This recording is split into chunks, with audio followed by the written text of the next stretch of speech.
un cordial saludo a toda la comunidad jurídica, en especial a los amigos de la Escuela de Altos Estudios Jurídicos ICACAL y del canal Tribuna Constitucional.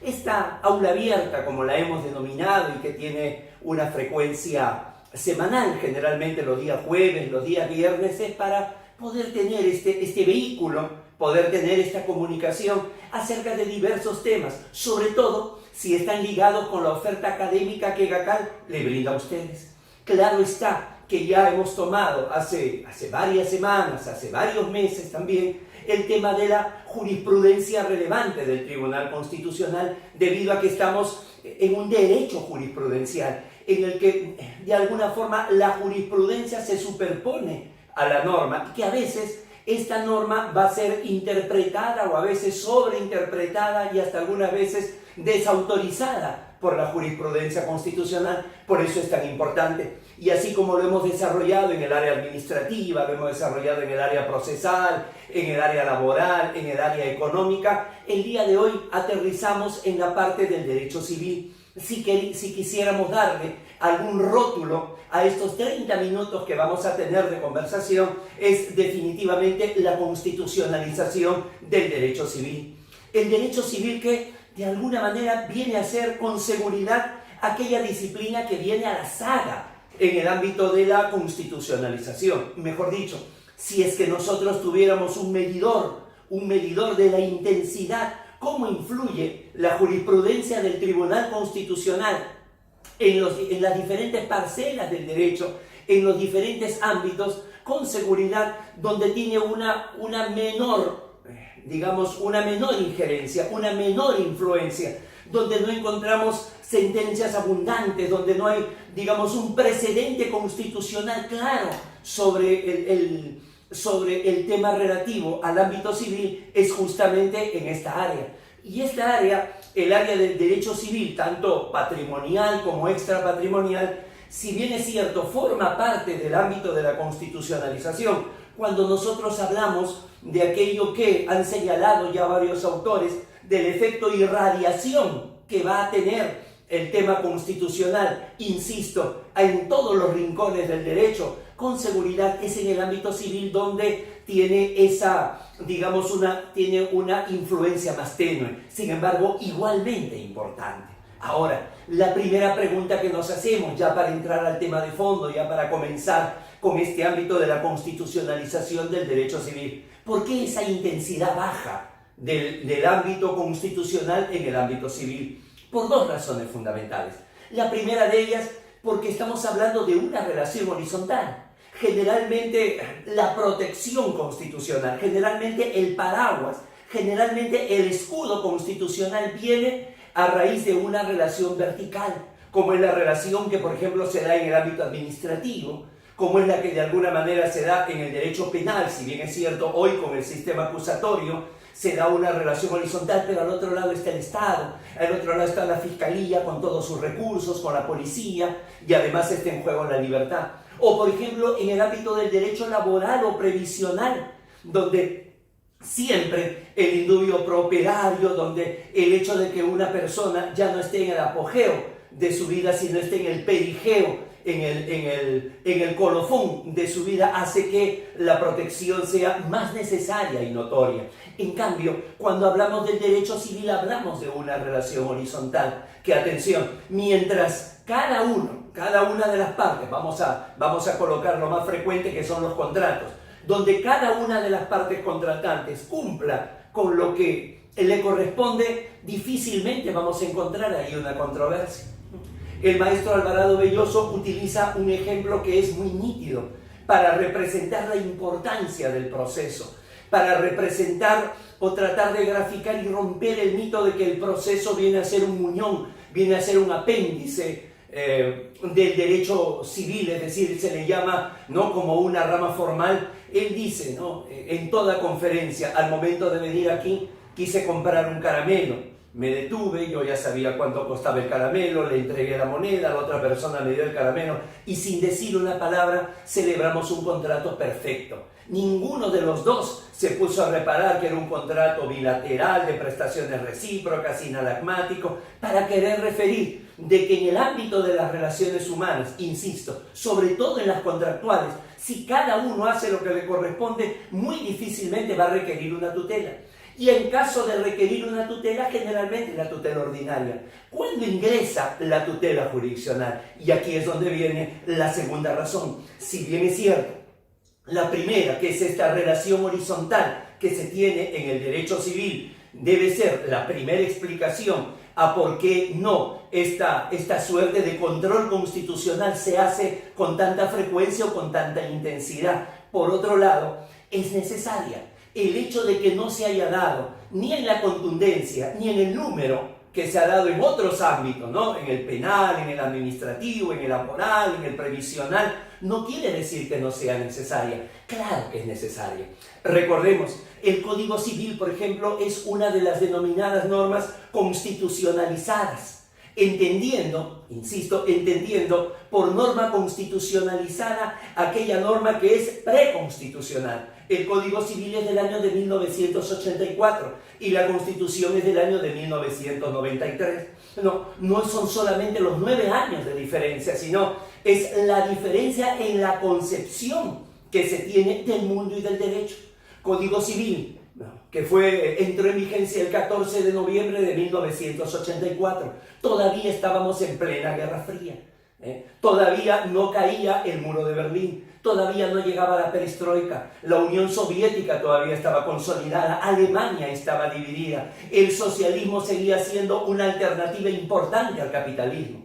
Y otra cosa es la Constitución de 1993, ya con un liberalismo, ya con todo abierto, y entonces, me refiero al mundo económico, y entonces a partir de allí es que vamos a encontrar algunos desencuentros, sobre todo si cuando se dice que la gran diferencia entre la Constitución de 1979, que fue la que prohijó al Código Civil de 1984, y la Constitución de 1993 es la parte económica.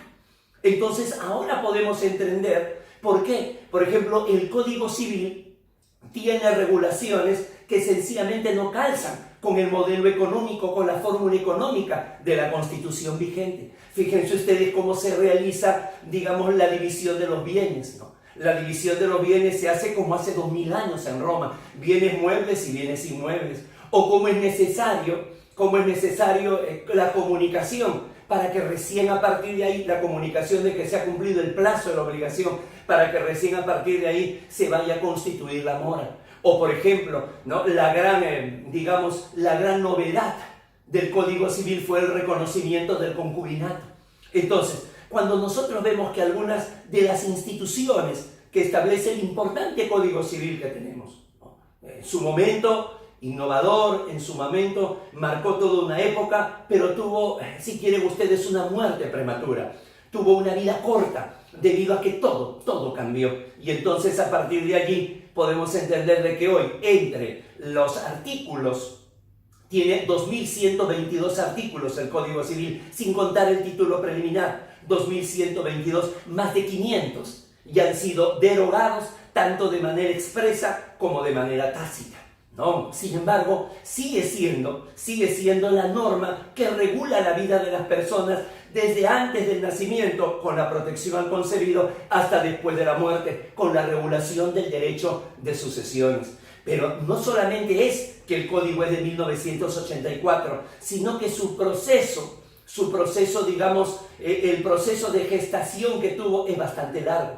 No comenzó con la intención de ser un nuevo código, no. Simplemente comenzó con la intención de una reforma, una comisión reformadora del Código Civil de 1936, que comenzó su desarrollo hacia 1965. Y ya sabemos cómo son estas comisiones reformadoras. No solamente son ad honorem en la mayoría de casos, sino que al estar formado por profesionales importantes, pues seguramente tienen una serie de compromisos profesionales y personales que atender. Entonces, no es de una gran velocidad o de una gran dedicación. A esto hay que sumarle que el 3 de octubre de 1968 hay una ruptura del orden constitucional y durante 12 años se vivió durante una dictadura militar. Todo esto hizo que esta comisión reformadora se frenara. Cuando retorna la democracia y quiere retornar esta comisión reformadora, ya hay una nueva constitución, la constitución de 1979.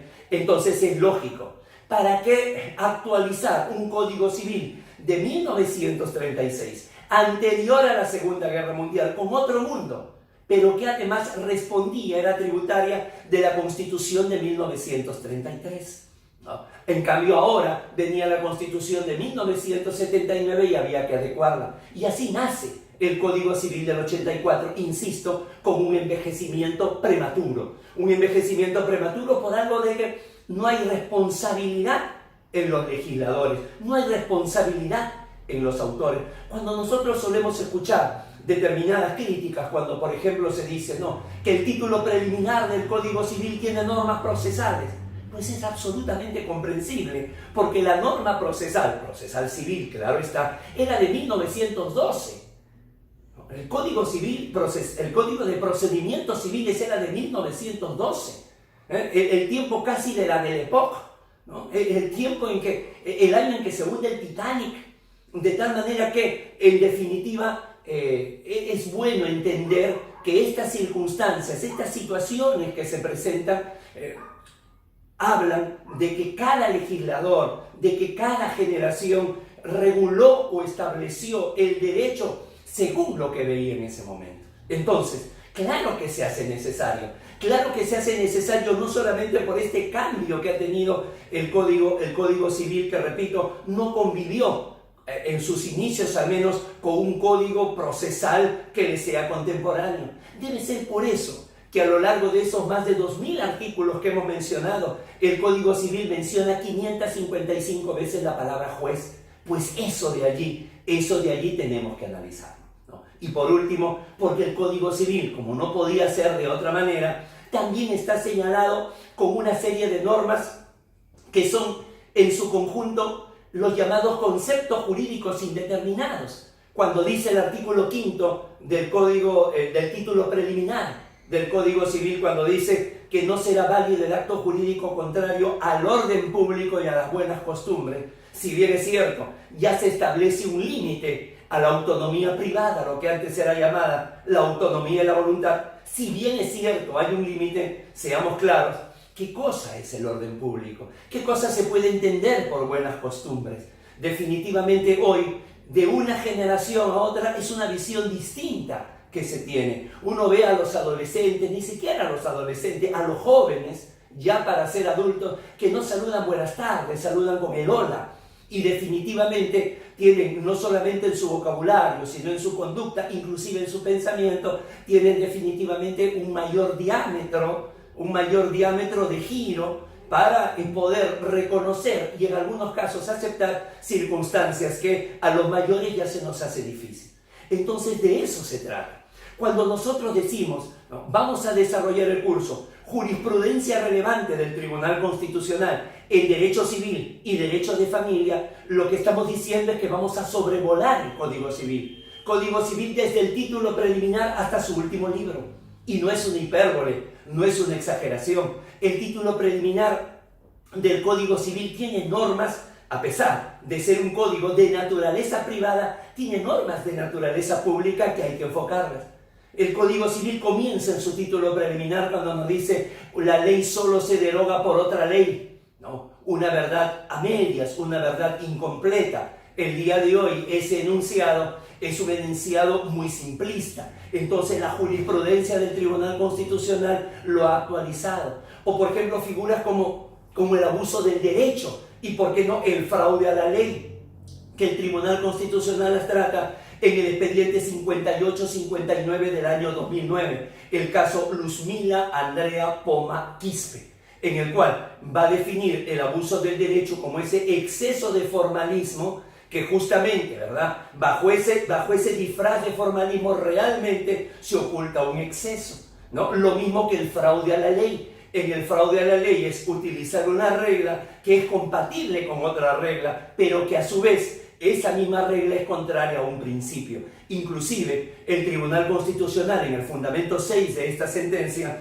va a citar el libro Los ilícitos atípicos de Manuel Atienza y Juan Ruiz Manero, donde desarrollan estas dos figuras al lado de también la desviación del poder, ¿no? O, por ejemplo, el tema acerca de la irretroactividad de la ley, que ya de alguna manera nadie se podía imaginar en aquel entonces los efectos retroactivos que pueden tener las sentencias, que en tanto sean sentencias más bien con un carácter erga omnes, como las sentencias estructurales cuando declara un estado de cosas inconstitucional, como los precedentes constitucionales, o como las sentencias normativas manipulativas, de alguna manera dejan de ser sentencia, o sin perder su naturaleza de sentencia, se convierten en ley. Eso es lo que llamamos el derecho jurisprudencial. Eso es lo que más de una vez hemos dicho que nos parece un exceso de poder, que nos parece contrario al espíritu de un Estado constitucional de derecho.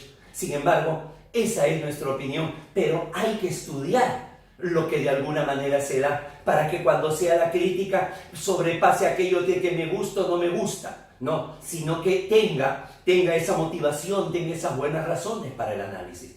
Imagínense, si esto se hace en el título preliminar, ¿cuánto habrá que hacer a través, repito, de la jurisprudencia vinculante del Tribunal Constitucional? Definitivamente la más relevante, el tema, por ejemplo, del libro de personas. No solamente hay sentencias respecto del documento nacional de identidad, no solamente sobre su entrega, no solamente que es la representación de la personería jurídica, no solamente inclusive se ha señalado que no necesita estar vigente para realizar, digamos, un traslado al interior del país, etcétera, sino que además sentencias que tienen que ver con el libre desarrollo de la personalidad.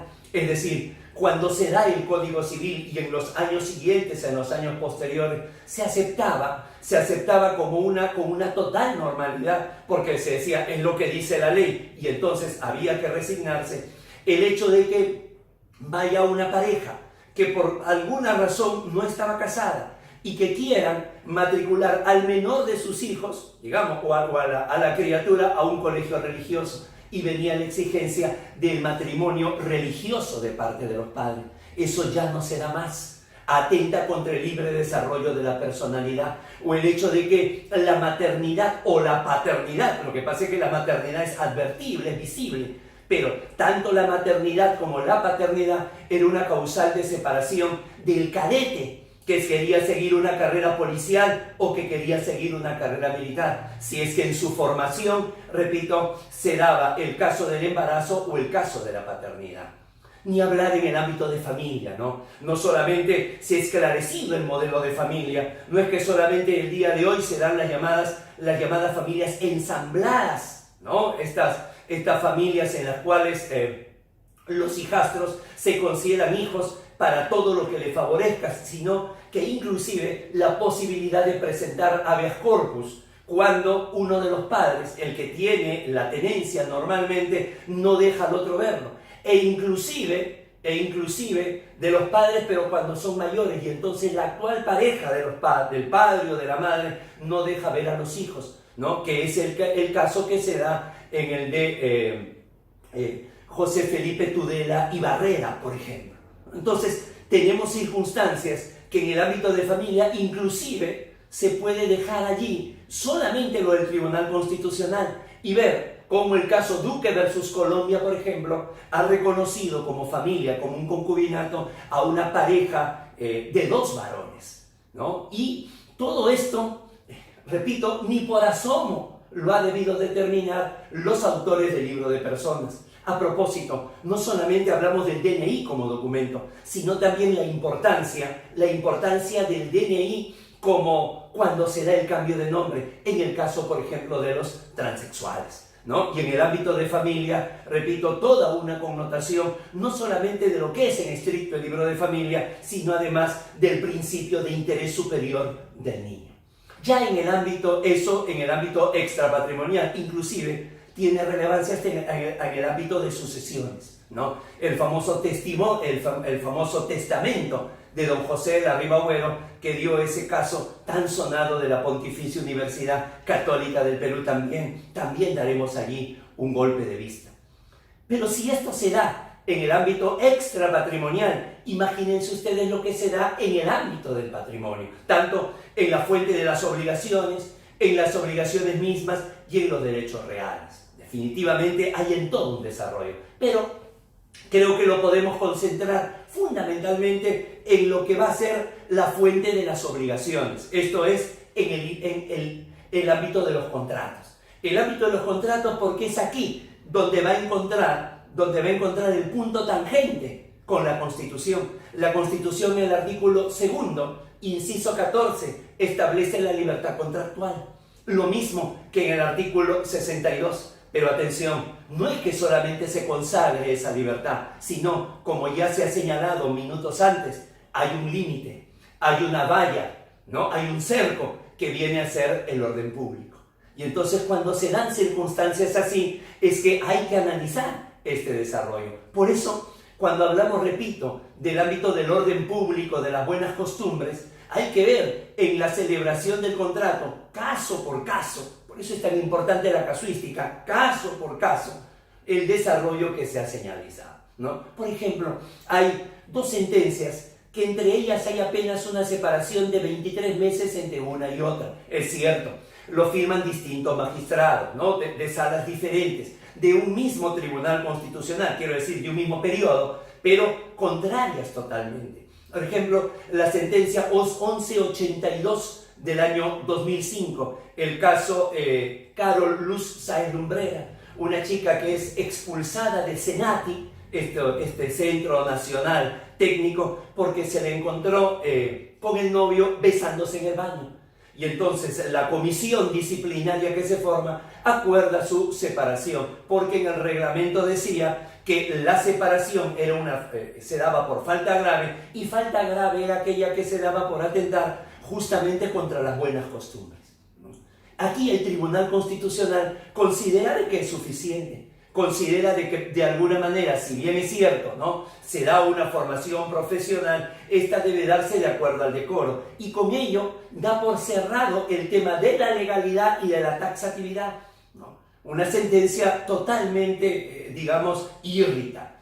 Esto se corrige, repito, no los mismos magistrados, la otra sala, 23 meses después, con la sentencia en el caso Rodolfo Luis Oroya Gallo contra la Universidad San Ignacio Loyola.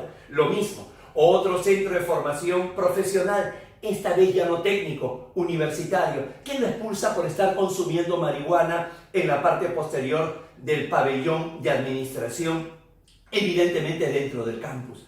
Pero que ahora sí, el Tribunal Constitucional declara fundada la demanda, y ojo, señores, observemos acá, mientras el reglamento de Senati se basaba en algo indeterminado, una conducta que atente contra las buenas costumbres, en el caso de la USIL, ahí era mucho más determinado, ¿no? Como falta grave el ingerir licor o el ingerir droga dentro de la universidad o ingresar al campus ebrio o drogado, será falta grave. Y artículo más abajo, que la falta grave, ¿no?, se sancionaba con la separación.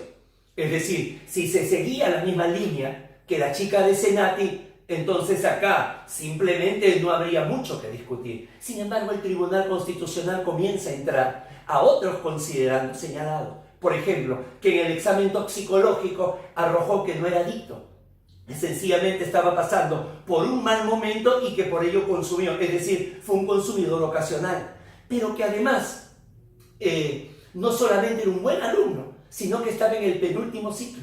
Y es ahí donde el tribunal le dice, no basta la legalidad, no basta la taxatividad y la tipicidad, sino se tiene que ingresar al ámbito de la razonabilidad que has establecido en la norma y la proporcionalidad de la sanción. Nuevamente, las dos palabras que resumen todo el debido proceso, razonabilidad y proporcionalidad. Es razonable que a un alumno perteneciente al quinto superior, que ya estaba en el penúltimo ciclo, que no tiene antecedentes, un centro de formación profesional, ante el primer error lo expulse.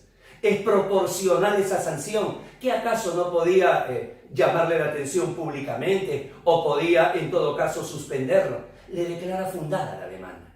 Entonces, fíjense que como todavía en aquel entonces, estamos hablando una década atrás por lo menos, no se tenía muy en claro esta figura. No sé si ahora se tendrá en claro, porque definitivamente cada uno ve la norma y la situación desde su particular punto de vista. Y así es cuestión de meterse y sumergirse en el mar de jurisprudencia del Tribunal Constitucional, y vamos a encontrar casos como el de ventas atadas, el famoso caso de la ferretería El Salvador, donde la venta de cemento solamente la realizaba la ferretería, y ese cemento que era necesario estaba condicionado a que compraras otras cosas en la ferretería.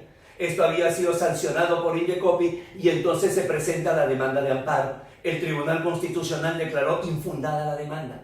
Infundada la demanda porque, si bien es cierto, hay una libertad contractual, esta no puede ser irrazonable. Esta no puede afectar como venía afectando económicamente en esta circunstancia. O, por ejemplo, el caso de contrarios societarios acordeón, cuando definitivamente se establece como una posibilidad dentro del contrato que si la empresa ingresaba en quiebra, pues todos sus bienes se reducen a cero. Con ello era una suerte de fraude a la ley porque los acreedores no tendrían de dónde cobrar, ¿no? Son casos que, repito, aparecen muy particulares, aparecen muy escondidos. O hay otros casos que sí son emblemáticos, el famoso caso de la guerra de las cervezas, que se da en el caso de Ambev, cuando quiso ingresar al mercado peruano versus Bacus, ¿no?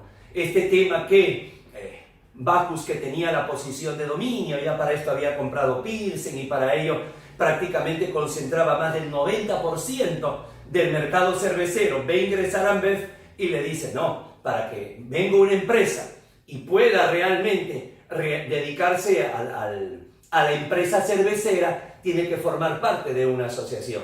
Pero para formar parte de la asociación tiene que estar por lo menos 10 años en el mercado. Y por lo tanto, como tú todavía no puedes estar, no te voy a intercambiar las botellas. Entonces, cuando se presenta la medida cautelar, dándole la razón para que no haya el intercambio de botellas, Ambev presenta la demanda de amparo.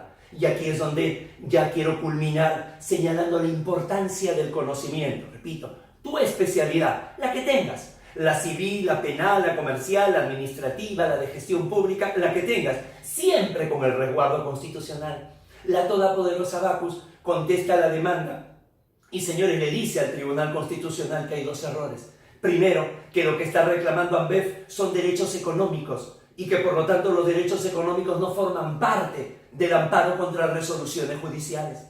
Y en segundo lugar le dice, tú mismo, Tribunal Constitucional, has dicho que para que proceda el amparo contra resoluciones judiciales tiene que haber una resolución firme, y esto se trata de una medida cautelar. Por lo tanto, rechaza, declara improcedente la demanda, ¿no? Inclusive con una terminología o con un estilo que se podría sobreentender el hecho de que estaba denotando un desconocimiento de parte de la otra parte. Y no es así.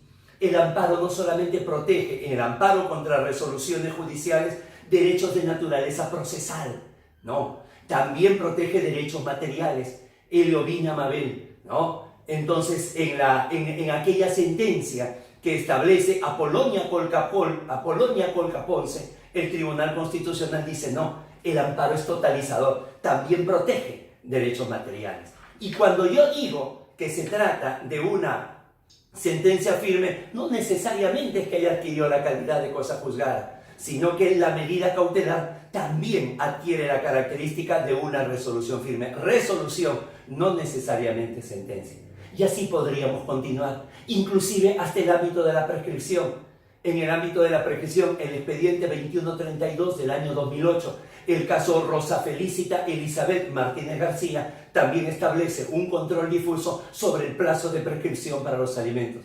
Todo esto es lo que vamos a analizar en el curso de jurisprudencia relevante del Tribunal Constitucional en Derecho Civil y Familia. Hemos querido acá dar solamente una pequeña muestra, hemos querido, si se quiere, además demostrar lo necesario que es en todos los ámbitos, en este caso, en el ámbito civil, patrimonial y extrapatrimonial, el soporte, el sustento constitucional que pueda tener. Sí, ahí están nuestros números, ahí están las personas. que los van a atender con toda la amabilidad y la comprensión del mundo. Espero que nos acompañen en este curso y si no lo pueden hacer, igual, nos vemos en otro momento en esta aula abierta que brinda EGACAL y que brinda el canal Tribuna Constitucional. Un fuerte abrazo a todos. Muchas gracias.